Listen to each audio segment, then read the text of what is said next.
Diz assim a palavra do nosso Deus, irmãos. Jesus, cheio do Espírito Santo, voltou do Jordão e foi guiado pelo mesmo Espírito no deserto. Durante 40 dias, sendo tentado pelo diabo, nada comeu naqueles dias, ao fim dos quais teve fome. Disse-lhes então o diabo: Se és o filho de Deus, manda que estas pedras se transformem em pão. Mas Jesus lhe respondeu: Está escrito, não só de pão viverá o homem. E elevando-o, mostrou-lhe num momento todos os reinos do mundo. Disse-lhe o diabo: Dar-te-ei toda esta autoridade e a glória destes reinos, porque ela me foi entregue e dou a quem eu quiser. Portanto, se prostrado me adorares, toda será tua. Mas Jesus lhe respondeu: Está escrito, ao Senhor teu Deus adorarás, e só a ele darás culto. Então o levou a Jerusalém e o colocou sobre o pináculo do templo e disse: Se és o filho de Deus, atira-te daqui abaixo, porque está escrito: aos seus anjos ordenará a teu respeito que te guardem, e eles susterão nas suas mãos, para não tropeçares em alguma pedra. Respondeu-lhe Jesus: Dito está, não tentarás o Senhor teu Deus. Passados que foram as tentações de toda sorte, apartou-se dele o diabo até momento oportuno. Amém, irmãos? Vamos buscar a presença de Deus para que a gente possa entender, irmãos, um texto tão importante e glorioso da palavra do Senhor. Senhor, Pai, nós buscamos a Tua presença, Pai, porque necessitamos, meu Deus, viver como Cristo, Pai. Mas é impossível, meu Deus, para nós, na nossa própria força. Senhor, somos tão fracos e necessitados, Pai. Muitas vezes nem conhecemos, Pai, a Cristo verdadeiramente, Pai. Nem sabemos, meu Deus, o alimento dele e o que o agradava em fazer, Deus. Que dirá nós conseguimos, meu Deus, viver a vida dele, Senhor. Mas nós confiamos, ó Deus, Pai, que o Senhor é poderoso, meu Deus, para que no poder do Teu Espírito Santo, Pai, o Senhor possa tanto abrir nossos olhos para que possamos enxergar, Pai, Cristo, toda a sua glória, Pai, como também, meu Deus, nossas vidas ser transformadas, Pai, serem transformadas através da contemplação dessa bendita glória, Pai, do nosso Senhor. Muda, Pai, o nosso viver, nos capacita, Pai, no poder do Teu Espírito Santo, Senhor. Nós confiamos nas Tuas promessas, Pai, de que o Senhor abençoe o Teu povo, Pai, reunido no dia santo, meu Deus, para adorar o Teu santo nome, diante da Tua santa palavra, Pai. Em nome do Teu Filho amado Jesus que nós oramos. Amém. Irmãos, Satanás é um tentador poderoso, e a própria Bíblia nos ensina a não ignorarmos os seus desígnios. Ou seja, o diabo, irmãos, é um inimigo violento. É um inimigo que tem ceifado vidas. Ele tem destruído almas, irmãos, de modo constante. A cada momento, irmãos, o tentador, né, ele não é chamado assim à toa. Ele tem, ele tem ido ao encontro do povo de Deus para que ele possa desvirtuá-los. Certamente, irmãos, nós precisamos das forças que só o Espírito Santo pode nos dar para poder vencê-lo. A gente parar para refletir em Satanás, irmãos, na sua obra, naquilo que ele veio realizar. A gente percebe que desde o início, irmãos, sua tentação é tão poderosa que ele conseguiu fazer com que nós estejamos justamente nesse estado em que nós estamos, irmãos. Um mundo que é preenchido pelo pecado, que a nossa volta e dentro de nós, irmãos, nós conseguimos encontrar aquilo que desagrada ao Senhor. E ele conseguiu fazer isso de um modo muito fácil, assim, se a gente puder pensar. Ele apenas fez um questionamento a Adão e Eva. É assim que Deus disse. E a partir daí, tudo isso, toda a desgraça que nós enxergamos na humanidade veio acontecer como consequência de uma simples pergunta que Satanás fez a Adão e Eva. Nós temos meditado aqui, irmãos, no Evangelho de Lucas, e nós temos visto que Jesus Cristo ele veio para realizar justamente a obra que é contrária à obra de Satanás. Ele veio para desfazer as obras do maligno. A gente vê que o Evangelho, essa é a boa notícia, irmãos, que Deus ele enviou o seu Filho para que as obras do maligno possam ser desfeitas. Então eu e você, a gente pode olhar para Cristo e nele encontrarmos plena salvação, plena e poderosa salvação. Veja, se a gente parar para comparar, né, nós vimos no texto passado que Jesus ele é o segundo Adão. Nós vimos que Lucas ele introduz a genealogia de Cristo depois de já ter iniciado o evangelho, porque o objetivo dele maior com a genealogia é justamente falar, mostrar que Jesus ele é o segundo Adão. Ele é aquele que Deus trouxe a esse mundo para fazer aquilo que Adão foi incapaz de fazer. Então, se a gente for comparar o evangelho de Lucas com o livro de Gênesis, né, os dois primeiros capítulos era dando o contexto ali, a criação, a aliança que Deus fez conosco. E no capítulo 3, então, nós vemos a queda da raça humana em Adão. Aqui no Evangelho de Lucas também, então, podemos entender da mesma forma, irmãos. Os 3 primeiros capítulos estão nos dando o contexto daquilo que Jesus Cristo veio enfrentar, da sua provação, da sua tentação, quando Satanás, então, o confronta. Vejam que nós acompanhamos no capítulo 1 o anúncio do nascimento de Jesus. No capítulo 2, se encerra justamente falando que Jesus ele crescia, ou seja, ele se fortalecia. É como se ele estivesse sendo preparado justamente para esse momento aqui. E o capítulo 3 termina mostrando ele é a pessoa específica, ele é aquele que é o único que pode vencer Satanás. Mas então ele vai então ser confrontado pelo maligno nesse momento aqui no capítulo de número 4. E o capítulo 4, irmãos, ele se inicia dizendo que Jesus, cheio do Espírito Santo, voltou do deserto e foi guiado pelo mesmo Espírito no deserto.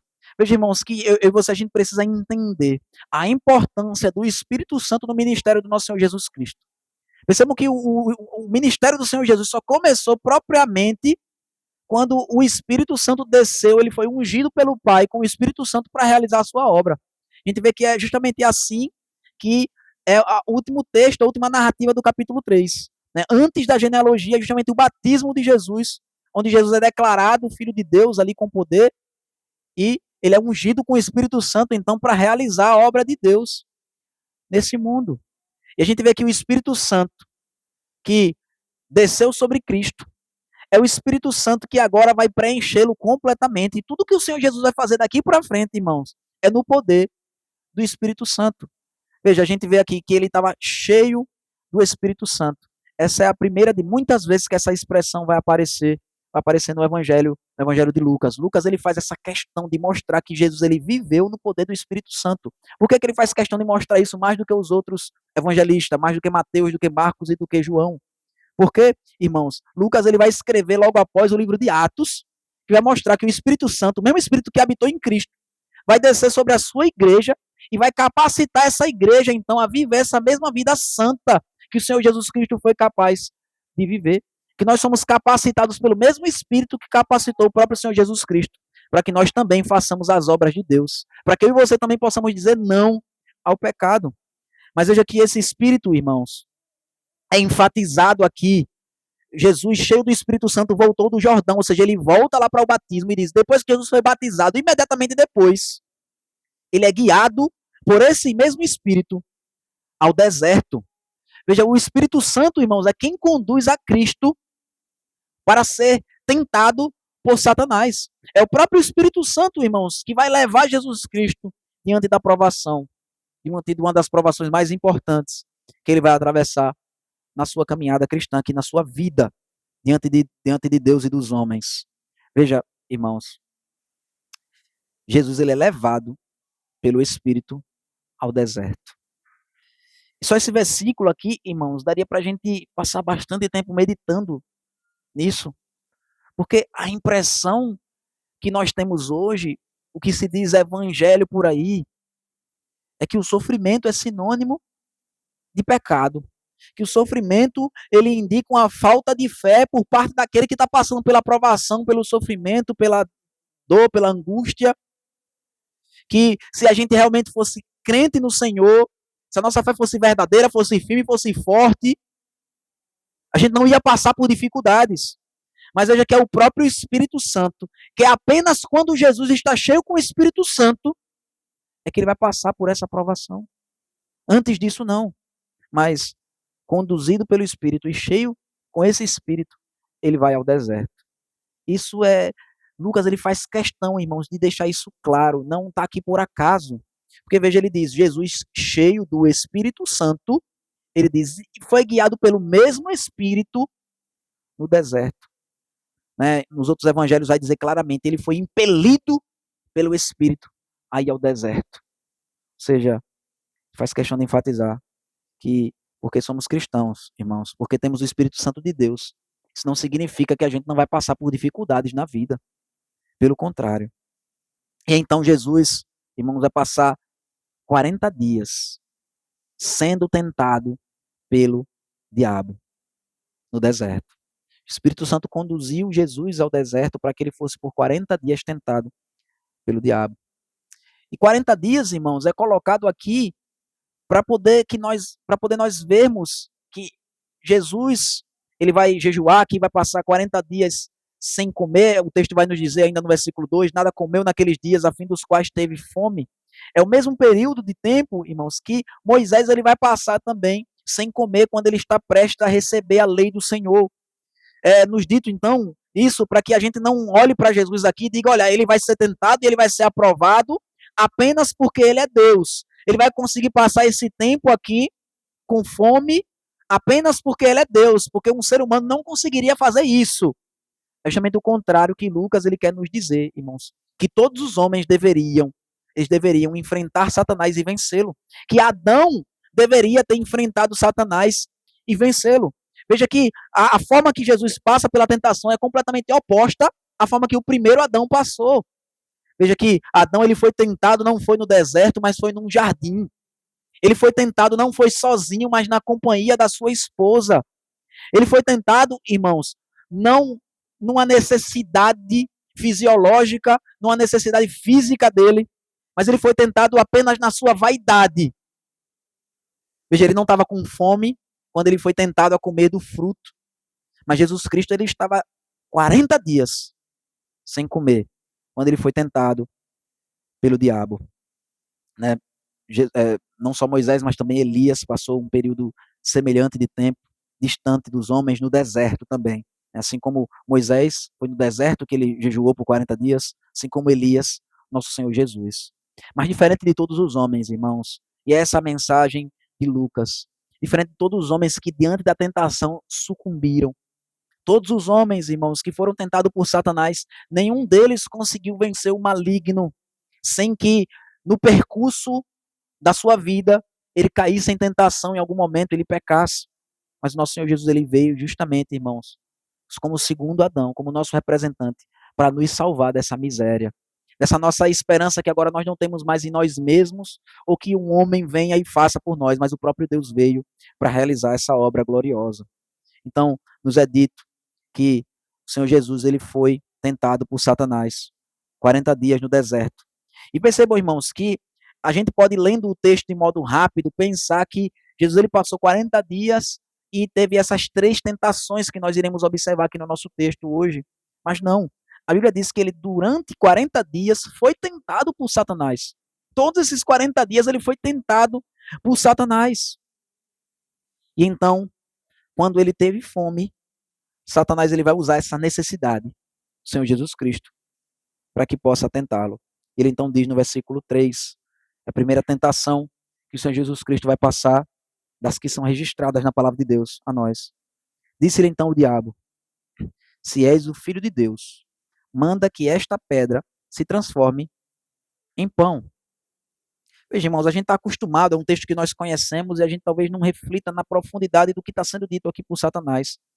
De novo, irmão, Satanás não é um inocente. Ele é especialista na tentação. Ele derrubou Adão com uma pergunta e ele derrubou tantos outros homens, irmãos, durante a história da humanidade. Satanás ele é tão especialista na tentação, irmãos, ele conhece tanto o ser humano e sabe onde tentá-lo, que justamente ele vai tentar cada um em uma coisa que aquela pessoa esteja mais propensa a cometer aquele pecado. Por isso que ele vai exatamente na necessidade de Jesus. Jesus ele estava com fome, então Satanás é nessa necessidade que ele vai tentar o Senhor. Se a gente parar para pensar, irmãos, Satanás ele já é tão experiente na tentação, já é tão experiente nesse trabalho que ele vem realizando de modo tão bom. Né? Se tem uma coisa que Satanás é bom em ser ruim, e a gente pode até perceber isso, irmãos, que eu e você, nós somos presas fáceis nas mãos dele. Satanás ele já está nos tentando há tanto tempo, irmãos, que é capaz de até mesmo no momento do nosso nascimento, ou até mesmo no nosso ventre, quando nós ainda estamos no ventre materno, ele já está tão acostumado, já pegou seres humanos com todo tipo de dificuldade, com todo tipo de deficiência, com todo tipo de propensão ao pecado, que um movimento no ventre, ele já é capaz de identificar, de saber como que ele irá nos tentar. Ele é especialista nisso. Então ele não está falando palavras vãs aqui.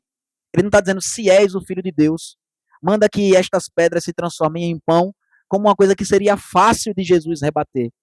Imagina, irmãos, quando nós estamos com fome, eu e você, a gente muda o nosso humor, a gente muda a nossa forma de pensar, a gente muitas vezes não consegue raciocinar direito. Jesus Cristo ele estava nada mais, nada menos do que 40 dias sem comer. Imagina que você, quando está tanto tempo assim sem comer, irmãos, até a pedra, se você fosse lamber a pedra, você ia sentir um gosto de alguma coisa, você ia sentir alguma coisa ali. Satanás, ele disse para que Jesus ele transforme a pedra em pão, para que ele possa, então, se alimentar. O que é que está por trás dessa tentação de Satanás, irmãos? Em primeiro lugar, a gente precisa entender que quando ele fala se és filho de Deus, ele não está duvidando. Ele não está duvidando se Jesus é o filho de Deus ou não. Essa construção aqui na língua grega, até em português a gente pode usar essa frase assim em alguns momentos. Quer dizer, já que você é filho de Deus, Deus não acabou de declarar no Jordão que você é filho dele? Já que você é filho de Deus, então manda que essas pedras se transformem em pão. Porque ele não está questionando se Jesus é o filho de Deus. Deus não acabou de dizer que Jesus é seu filho? A tentação mais profunda que está por trás disso é como se Satanás estivesse dizendo assim: do que é que adianta você ser filho de Deus se você é assim que Deus vai tratar os seus filhos? É assim Deus vai permitir que você passe uma necessidade dessa? Deus vai permitir que o filho dele, aquele que ele escolheu para salvar o mundo, passe por uma dificuldade tão básica? Então o questionamento é, de fato, fazer Jesus duvidar se ele é o filho de Deus. Mas Satanás não está duvidando, ele está querendo fazer Jesus duvidar. A gente sabe que até mesmo os demônios, irmãos, quando vão aparecer nos evangelhos, eles vão dizer que Jesus é o filho de Deus. Mas Satanás está querendo dizer algo semelhante a isso. Que adianta você ser filho de Deus? Que proveito isso traz para a sua vida, você ser filho de Deus? Porque uma necessidade básica não está sendo suprida em você. Essa mesma tentação, irmãos, que Satanás ainda faz até hoje conosco. O que é que adianta você ser filho de Deus? Veja que é parecido com a tentação que o salmista, no Salmo 73, ali, Asaf, ele se sente ali tentado dessa forma. Ele diz, inutilmente eu tenho guardado o meu coração em obediência ao Senhor. Porque os ímpios é que estão bem e eu estou tão mal. Então, irmãos, essa é a tentação que nós enfrentamos constantemente. Se você é filho de Deus, por que você passa por sofrimento? Se você é filho de Deus, por que sua vida é tão difícil? Se você é filho de Deus, por que você passa por privações? Veja, eu não estou pedindo aqui para você transformar a pedra em algo glorioso, num banquete aqui. Não é vinho que eu estou pedindo para que você transforme esse pão aqui, essa pedra. Não é num alimento que é caro, que só os reis têm direito a comer. Eu estou falando algo básico da alimentação do ser humano, um pão. Nem isso você não tem direito. Então, que proveito há em ser filho de Deus? Veja, irmão, se muitas vezes os nossos pecados não são cometidos com esse pensamento por trás, se não é assim que nós nos enganamos, ou seja, se nós estamos sendo por Satanás justamente pensando isso. Olha, eu estou fazendo isso aqui porque é uma necessidade minha. Veja, eu não estou aqui buscando coisas gloriosas, eu não estou aqui querendo ser a pessoa mais rica do mundo, eu quero só ter o meu sustento. Eu quero só saber que eu posso sustentar a minha família. Eu quero só saber que eu preciso ter essas necessidades básicas supridas. E se Deus não está cuidando de mim, então até Ele mesmo tem que entender se eu estou buscando do meu jeito suprir as minhas necessidades. Não, irmãos. Não é dessa forma que nós devemos olhar para o mundo, para a vida. Satanás ele está criando um cenário, irmãos. Ele está induzindo Jesus num pensamento. Igual ele fez com Adão e Eva também. Quando Satanás ele pergunta para Adão e para Eva, foi assim que Deus disse? Vocês não podem comer nada aqui? Ele está querendo dizer, olha, Deus, ele não ama vocês. Deus, ele não cuida de vocês. Deus não é bom. Deus, ele não disse que ele é perfeitamente bom. Se ele for perfeitamente bom, por que que tem algo que vocês não podem fazer? Por que que ele está privando vocês de algo? No caso, o fruto. Era a única coisa que Deus estava privando o homem. Então, Satanás, ele pergunta, olha, quer induzir nesse pensamento, olha, estou perguntando se vocês não podem comer nada. Se não, ó, só o fruto que a gente não pode comer, sim. Mas se o fruto vocês não podem comer, então é porque Deus não ama vocês, que ele não dá tudo o que vocês querem. Com Jesus a tentação foi mais profunda. Não era simplesmente fazer parecer. Ele pegou algo real que Jesus estava passando, uma necessidade que precisava ser suprida. Deus fez, irmãos. A Bíblia nos diz isso, inclusive o próprio apóstolo Paulo em Coríntios, ele vai nos dizer que o estômago, o alimento foi feito para o estômago foi feito para o alimento. Foi Deus nos criou com essa necessidade de nos alimentar. Então, muitas pessoas, irmãos, inclusive na nossa legislação aqui no Brasil e na maioria dos países, você não vai ser punido, você não vai ser considerado um criminoso se você roubar para se alimentar. Você vai estar isento aí de pena, de qualquer coisa, porque você fez aquilo ali para se alimentar, não foi por uma vaidade, não foi por uma cobiça, foi para suprir uma necessidade básica. Mas não é assim que o Senhor Jesus quer que nós enxerguemos a vida. Jesus, ele diz, está escrito, não só de pão viverá o homem. Veja, irmãos, que do mesmo jeito que a tentação de Satanás era profunda, era uma necessidade, era partindo de algo que Deus disse. Deus não disse que você é filho dele? Então ele tem que cuidar de você como um filho. A Bíblia até nos ensina isso, irmãos. Qual é o filho que se o pai ele pedir pão, vai lhe dar pedra?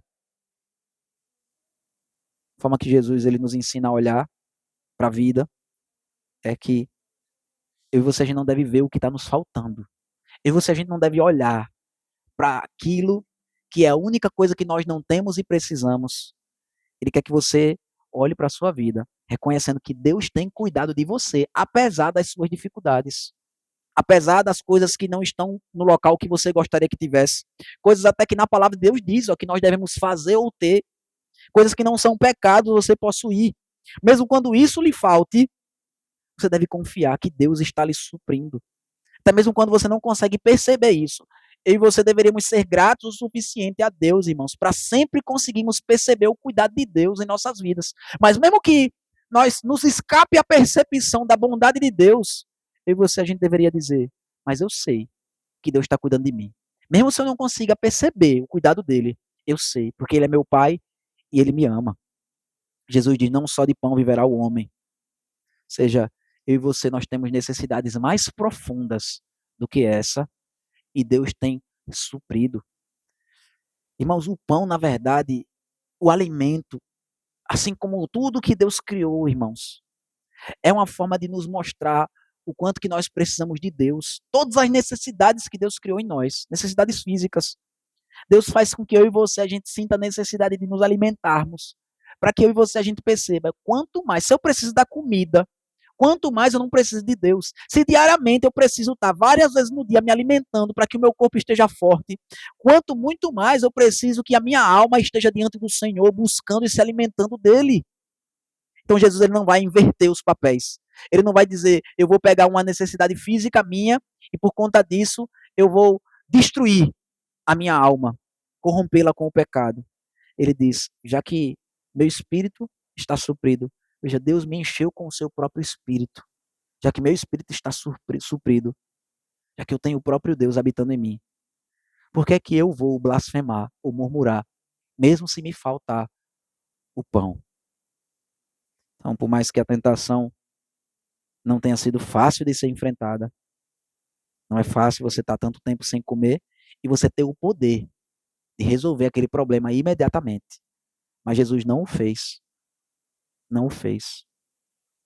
E aqui, irmão, Jesus ele nos mostra que a nossa vida, o objetivo da nossa vida, o propósito da nossa vida não é ter nossas necessidades supridas, mas fazer a vontade de Deus. Eu e você, a gente não existe aqui nesse mundo, irmãos, para realizarmos os nossos sonhos. Eu e você, a gente está aqui para glorificarmos a Deus. E é isso que cada uma das tentações que o Senhor Jesus Cristo ele vence, nos ensina. Veja, transformar pão, pedra em pão. Qual mandamento Jesus estaria quebrando em fazer isso por si só? Mas veja, o que foi posto diante dele é: Deus não está cuidando de você.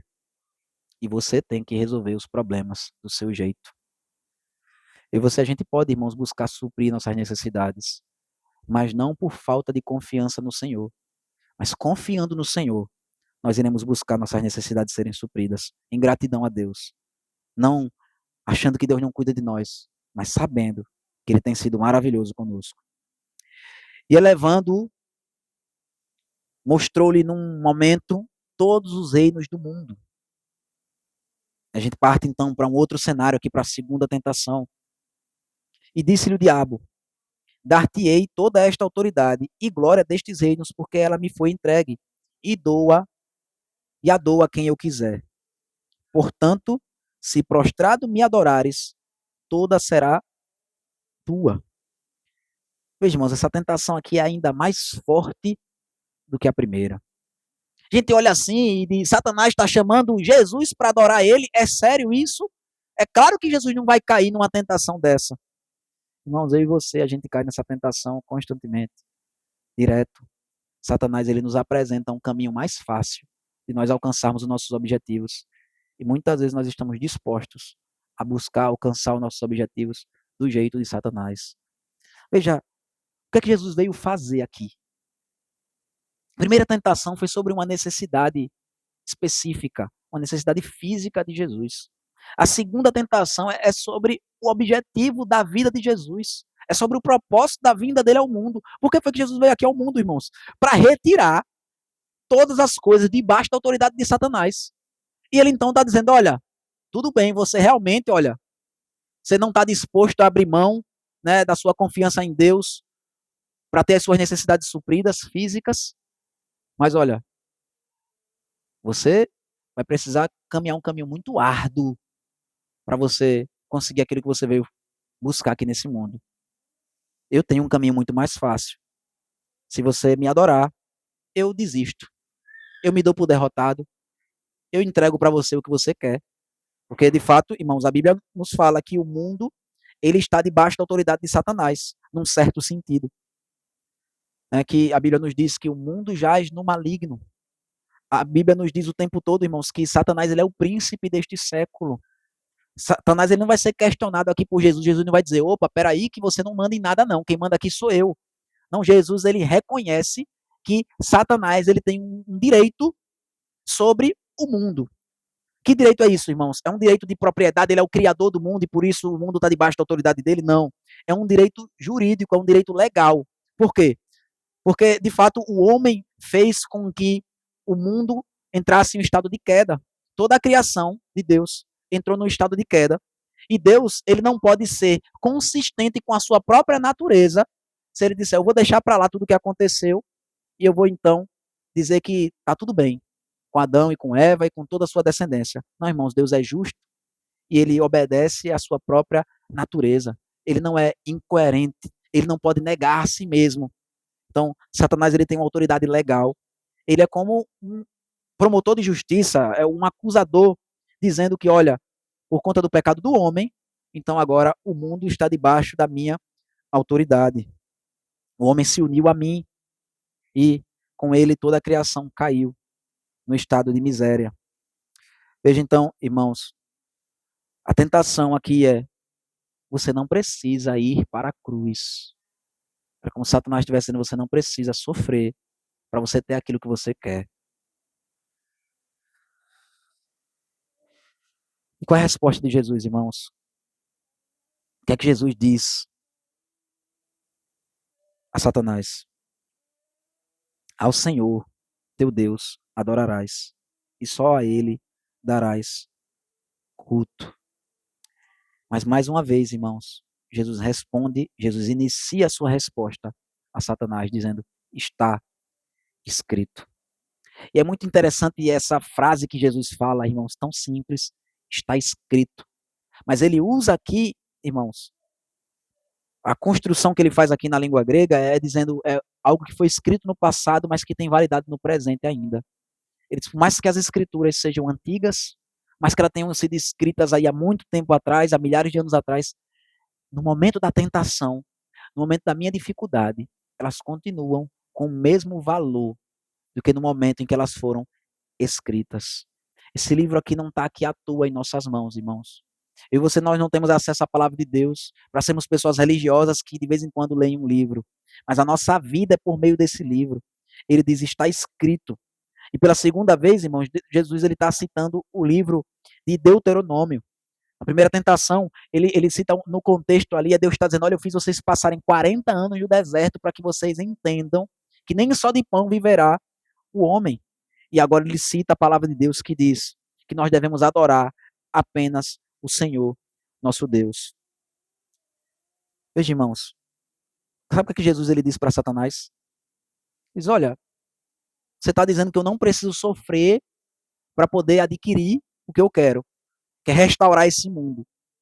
Só que o meu objetivo final você entendeu errado. Eu não vim aqui, não foi o meu objetivo maior de todos, não é restaurar esse mundo. O meu objetivo maior é dar toda a glória a Deus. E o que você está me pedindo é para fazer justamente o oposto disso. Você está me pedindo para dar a você a glória que pertence unicamente a Deus. E veja, irmãos, como essa tentação é recorrente em nossas vidas. Deus ele nos deu objetivos aqui nessa vida, irmãos. Deus ele disse que nós devemos amar o próximo. Deus ele nos disse que nós devemos trabalhar para a sua glória. Deus ele nos dá várias coisas que nós devemos fazer aqui nesse mundo. Deveres que nós temos para com os nossos familiares, para com nossos irmãos na igreja, para com os ímpios à nossa volta. Nós devemos evangelizar os ímpios. Nós devemos ter comunhão com os irmãos. Nós devemos dar a nossa vida uns pelos outros, principalmente pelos nossos familiares. Mas veja, isso nunca pode ser feito ao custo da glória de Deus. Eu não vou poder evangelizar os ímpios de um modo que seja contrário à palavra de Deus. Eu quero encher a igreja de gente, então eu vou pregar o evangelho de um jeito que as pessoas aceitem com mais facilidade para que elas venham para a igreja. O foco, irmãos, não é trazer pessoas para um local específico. O foco é adorar o Senhor. E Deus ser adorado, inclusive, através dos ímpios. Mas Deus só vai ser adorado através dos ímpios quando eles se converterem verdadeiramente. O foco, irmãos, não é ser bonzinho com as pessoas à nossa volta, mas é mostrar para as pessoas que Deus é mais importante do que tudo, ao ponto de que você está disposto a dedicar a sua vida, a dar a sua vida, derramar a sua vida pelos seus familiares e até mesmo pelo seu próximo. Se a gente vai precisar desobedecer a Deus para agradar os homens, se a gente vai precisar desagradar a Deus para poder a nossa esposa ou nosso marido se sentirem amados por nós, se a gente vai precisar desagradar a Deus, irmãos, para manter uma amizade, então a gente precisa se afastar dos homens. A gente precisa desagradar os homens. A gente precisa fazer aquilo que vai irritar os homens. A Bíblia nos diz que nós devemos, no que depender de nós, ter paz com todos os homens. O que depende de nós, irmãos, não inclui nós estarmos dispostos a desobedecer ao Senhor. Não inclui nós estarmos querer para alcançar um objetivo que nós temos aqui nesse mundo, nós desobedecermos a Deus. Senhor Jesus Cristo, a tentação foi muito mais forte do que simplesmente eu e você queremos agradar alguém em vez de agradar a Deus. A tentação dele era, irmãos, a coisa que mais Jesus Cristo poderia temer aqui nesse mundo. Inclusive, ele vai orar a Deus no final do evangelho sobre isso. Jesus Cristo, irmãos, ele é o próprio Deus encarnado. Ele ama o Senhor Deus mais do que tudo. E quando ele estivesse na cruz, ele ia ser afastado da presença gloriosa de Deus. Ele não ia ter comunhão plena com Deus como ele tem. Porque ele ia estar carregando os nossos pecados. Ele ia estar sendo castigado pelos nossos pecados. Então a tentação de Satanás é: você não precisa passar por aquele momento tão terrível. Você pode me adorar e está tudo resolvido. E a resposta de Jesus é baseada na Escritura Sagrada, que ele não está disposto a adorar ninguém, a não ser o Senhor Deus. Então a gente vai para a última tentação, irmãos. Então levou a Jerusalém e o colocou sobre o pináculo do templo e disse: se és o Filho de Deus, atira-te daqui abaixo. Porque está escrito. Veja que agora Satanás ele muda a estratégia dele, irmãos. Ele vai usar a Bíblia também. Ele vê que Jesus ele tá tão apegado à Escritura que não tem como você fazer Jesus desobedecer à Escritura. Então o que é que ele faz? Ele diz, eu vou usar a Bíblia agora para tentar o Senhor Jesus. E ele diz, aos seus anjos ordenará a teu respeito que te guardem, e eles te susterão nas mãos, para não tropeçares em alguma pedra. Veja, irmãos, Satanás ele está usando inclusive o salmo que nós cantamos aqui no começo do culto. Ele vai usar o Salmo 91, né, um salmo que é tão usado nas casas, né, as pessoas deixam a Bíblia aberta no Salmo 91 para espantar ali demônios, para espantar ali mal olhado, para ser um salmo ali que é tão triunfante, né, que fala de uma glória tão maravilhosa, que é tão bom, né? Pense num salmo que todo mundo, em qualquer igreja, irmão, nas seitas, na igreja de Satanás, as pessoas iam gostar de cantar ele. Sabe por quê? Que até próprio Satanás usa ele, tirando do contexto. Diz, olha, a Bíblia que você ama, que você tem usado ela aí como fonte da sua vida, ela diz que você deve ser sustentado por Deus, que se Deus não cuidar de você desse jeito aqui, significa que você não é filho dele. Significa que ele não está lhe tratando como filho legítimo. Que adianta você ser filho de Deus, você está usando a Bíblia para poder fundamentar a sua vida, se a própria Bíblia fala coisas que é contrária a isso que você está vivendo. Veja, irmão, você percebe que essa interpretação de Satanás da Escritura é a interpretação, talvez uma dos tipos de interpretação mais usada na igreja hoje. Se você é filho de Deus, você é filho do dono do ouro, da prata. Se você é filho de Deus, então você deve repreender o sofrimento, você deve declarar que o sofrimento não existe na sua vida. Você deve tomar posse da bênção. Porque está na Bíblia, não está na Bíblia. O Salmo 91 não está na Bíblia. Isso aqui não tá sendo dito. Mas veja como Jesus responde, irmãos. Dito está. Não tentarás o Senhor, teu Deus. E mais uma vez, o Senhor Jesus usa o livro de Deuteronômio para responder a Satanás. Todas as três citações, irmãos, das escrituras que o Senhor Jesus faz aqui para responder à tentação de Satanás, são encontradas no livro de Deuteronômio. É como se ele fizesse de propósito, né? Porque ele podia usar toda a Bíblia, irmão, o Senhor Jesus Cristo conhecia. Ele poderia usar qualquer texto da Bíblia para poder rebater Satanás, mas olha o que é que ele está fazendo, irmãos. Jesus ele está mostrando que, diferente de Adão, que caiu em pecado, e não apenas Adão, mas diferente de todo o povo de Deus no deserto, que foram mortos aqueles que saíram do Egito, por conta da incredulidade deles e do pecado, o que eles tinham de conhecimento ali na palavra de Deus, aquilo que foi revelado no próprio deserto para eles, é suficiente para que você viva uma vida santa, para que você confie em Deus completamente.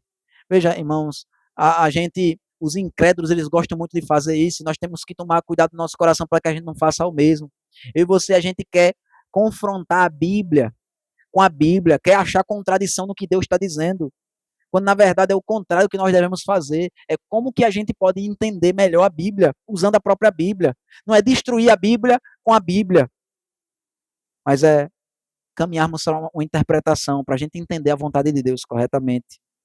Veja, não basta você ler a Bíblia, não basta você citar a Bíblia, você deve amá-la ao ponto de que você não vai querer dar uma interpretação pessoal que contradiz o resto das Escrituras. Veja, todas as seitas, irmãos, e quase todas as heresias, elas vão encontrar um fundamento em algum versículo na Bíblia. Vão pegar um versículo na Bíblia, vão pegar uma passagem na Bíblia e vão querer dizer que, olha aqui, por causa disso, então a gente está certo nisso aqui que a gente está fazendo essa nossa prática pecaminosa e contrária ao restante das Escrituras. Mas o que é que Jesus faz? Ele volta para a Escritura e interpreta a Bíblia com a Bíblia. A gente para pensar, irmãos, às vezes as pessoas podem fazer parecer, né, que no Antigo Testamento era assim mesmo, era bênção atrás de bênção, bênção atrás de bênção, e Abraão era um homem próspero, e todos os homens de Deus, Salomão era o homem mais rico do mundo, e elas vão sempre apontar para personagens bíblicos que tiveram, de fato, essa condição financeira no tempo passado. Mas se a gente voltar para o próprio Antigo Testamento, irmãos, a gente vai ver o próprio Davi, a vida de sofrimento e de aflição que aquele homem passou, mesmo depois que era rei, tantas aflições o acometeram. E talvez o melhor exemplo que a gente tem na própria Escritura seja o livro de Jó. Veja, as pessoas que tentaram querer falar que, olha, você não pode estar vivendo uma vida correta diante de Deus, porque olha como está a sua vida. Você está passando por tantos sofrimentos, você está passando por tantas aflições. E o livro de Jó, irmãos, está mostrando ali, é um ensino claro na Bíblia, no meio da Bíblia praticamente, mostrando que a pessoa pode ser a pessoa mais crente do mundo, que é assim que Deus declara que Jó era. Não tem ninguém na terra que busque ao Senhor, que seja homem íntegro, reto, justo como Jó, e ainda assim você passar pelos piores sofrimentos. Você perder todas as suas posses, você perder todos os seus filhos. Isso não significa que Deus não lhe ama. E é isso que Jesus está dizendo aqui, olha, você não deve tentar o Senhor teu Deus. Não é porque a palavra de Deus me diz que Deus é poderoso o suficiente para me salvar de qualquer tentação, de qualquer provação, que eu devo me colocar em um local, que eu devo me colocar em uma situação em que eu vá destruir a minha própria vida ou a minha comunhão com Ele. Meus irmãos, em última análise, o Salmo 91 está falando justamente da condição final e triunfante que todo crente vai ter. Porque se a gente for olhar para a vida de Jó vai terminar em abundância. Mas o ensino do livro de Jó, irmãos, não é que se Jó, então, no final da sua vida, Deus restituiu tudo que ele tinha em dobro, significa que isso vai acontecer comigo, com você. Não, irmãos, o ensino de Jó é o contrário. Jó, ele está morto. No livro de Jó, é como se Jó ele tivesse morrido e Deus o ressuscitou. E após a ressurreição, ele viveu uma vida em abundância.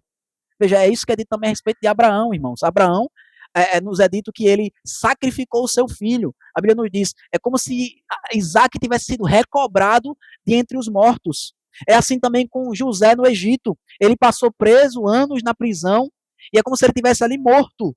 Ele foi dado como morto para sua família, mas a sua ascensão ao trono no Egito é como se ele estivesse ressuscitando. Então, o Antigo Testamento ele nos mostra aqui, através de coisas visíveis, através de experiências humanas nessa vida, como é a glória eterna dos santos. Então, quando nós olhamos para o Salmo 91, não significa que nós não iremos sofrer nunca nessa vida, mas significa que eu e você, a gente pode viver hoje aqui, em plena confiança em Deus, sabendo que o Senhor nunca vai deixar de cuidar de nós, até mesmo em meio às aflições. É isso que Jesus está dizendo aqui, quando ele diz, não tentarás o Senhor teu Deus. Porque ele está passando por aflições, ele está passando por sofrimento, e veja, mais do que qualquer um de nós, o Salmo 91 está falando a respeito do Senhor Jesus Cristo, que triunfou gloriosamente na ressurreição dos mortos e subiu aos céus. Mas ainda assim, ele passou por essas terríveis tentações. E vejam, irmãos, como é que termina o texto, no versículo número 13. Diz que passadas que foram as tentações de toda sorte, apartou-se dele o diabo até momento oportuno. Lembra que a gente viu no início que não foram só essas 3 tentações, disse que por 40 dias o Senhor foi tentado. E agora termina dizendo que passaram tentações de todo tipo. Então acabou. Agora Jesus nunca mais vai ser tentado. Agora pronto, ele passou pela provação e ufa, nunca mais vou sofrer na vida. Não, irmãos. A Bíblia nos diz, apartou-se dele o diabo até momento oportuno. O diabo nunca irá nos abandonar, irmãos. O diabo nunca irá nos abandonar.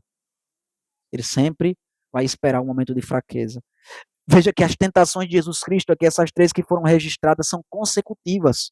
Uma é logo após a outra. Veja, diz, ele foi guiado no deserto para ser tentado por Satanás. Quando ele teve fome, ele foi tentado. Quando ele deu a resposta certa, ele foi tentado mais uma vez. E quando ele mais uma vez ele usa a palavra de Deus para se defender, ele é tentado mais uma vez. E quando Satanás ele desiste, ele não desiste. Ele aguarda até o momento oportuno.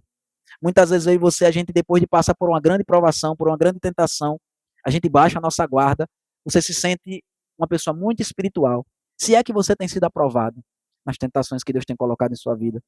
Você se sente muito espiritual, você é tentado a se sentir orgulhoso. E é nesse momento que Satanás vai lhe vencer, se ele não já tiver vencido antes. Veja, irmãos, a nossa vida é uma vida de luta. A nossa vida é uma vida, irmãos, difícil aqui nesse mundo, porque a gente não está no nosso habitat natural. Eu e você, nós somos criados para viver de modo perfeito na presença de Deus. Mas enquanto houver pecado nesse mundo, irmãos, é bom que não esteja tudo bem em nossas vidas, para que você, a gente sempre seja lembrado, sempre você, a gente seja levado as esperanças eternas. Nosso lar não é aqui, irmãos. Nós estamos a caminho da cidade celestial. Jesus ele vai ser tentado durante todo o seu ministério. Veja, Satanás ele vai voltar através dos fariseus, através dos saduceus, através dos herodianos, através dos seus próprios discípulos. Ele vai voltar constantemente na vida de Cristo para tentá-lo. Não é porque eu e você a gente venceu uma tentação que isso significa que agora eu e você a gente já aprovou. Nós somos aprovados e agora a gente não precisa provar mais nada para ninguém. Não, irmãos, a grande questão é o contrário. Se você ama a Deus verdadeiramente, você vai lutar até o fim. Você vai lutar até o fim e você tem uma esperança, irmãos, gloriosa, que Jesus ele já venceu por você. Esse embate aqui que foi vencido, ele não foi o último, não foi final, mas ele aponta para aquele embate último e final que Jesus vai ter. Não agora no deserto, mas no jardim do Getsemane vai vencer mais uma vez. E vai dizer, seja feita a tua vontade. E vai até a cruz. E ele vai morrer para pagar pelos nossos pecados. Desde o início do ministério, Lucas ele já deixa claro, você pode confiar nesse que é o segundo Adão, porque esse aqui não vai falhar. Veja como ele venceu Satanás. Ele vai continuar vencendo. E eu chamo você para me acompanhar durante toda essa história de Cristo. Como ele foi vencendo tentação por tentação. Essa é a mensagem de Lucas nessa passagem, irmãos. Eu e você, a gente pode confiar no segundo Adão. A nossa salvação está em um local, irmãos, que não pode ser perdido. Está naquele que venceu Satanás, o inimigo das nossas almas. Ele venceu até mesmo a morte, o mundo e os homens. E tudo aquilo que foi colocado diante dele, ele venceu em nosso favor. Veja, ele foi batizado para que ele pudesse não deixar os seus pecados ali porque ele não tinha pecado. Ele foi batizado para que ele pudesse se compadecer de nós, para que ele se fizesse um de nós, para que ele se colocasse em nosso lugar. Se a gente pudesse dizer, ele foi lá foi para tomar os nossos pecados. Ele foi lá para tomar aquilo que nós precisamos abandonar. E ele destruiu na cruz do Calvário. Ele venceu essas tentações para que eu e você a gente saiba que nós também podemos vencer as nossas tentações. De toda sorte, irmãos, independente de qual seja, nós podemos vencer no poder de Cristo Jesus, cheios com o mesmo Espírito que o Senhor Jesus estava cheio. Amém? Que Deus nos abençoe, irmãos. Vamos então cantar o Salmo de número 131, em resposta à palavra do Senhor.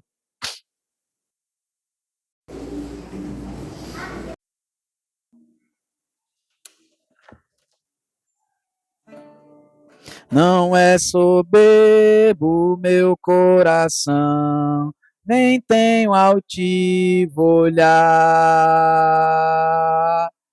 As grandes coisas não vou buscar, grandes demais para mim.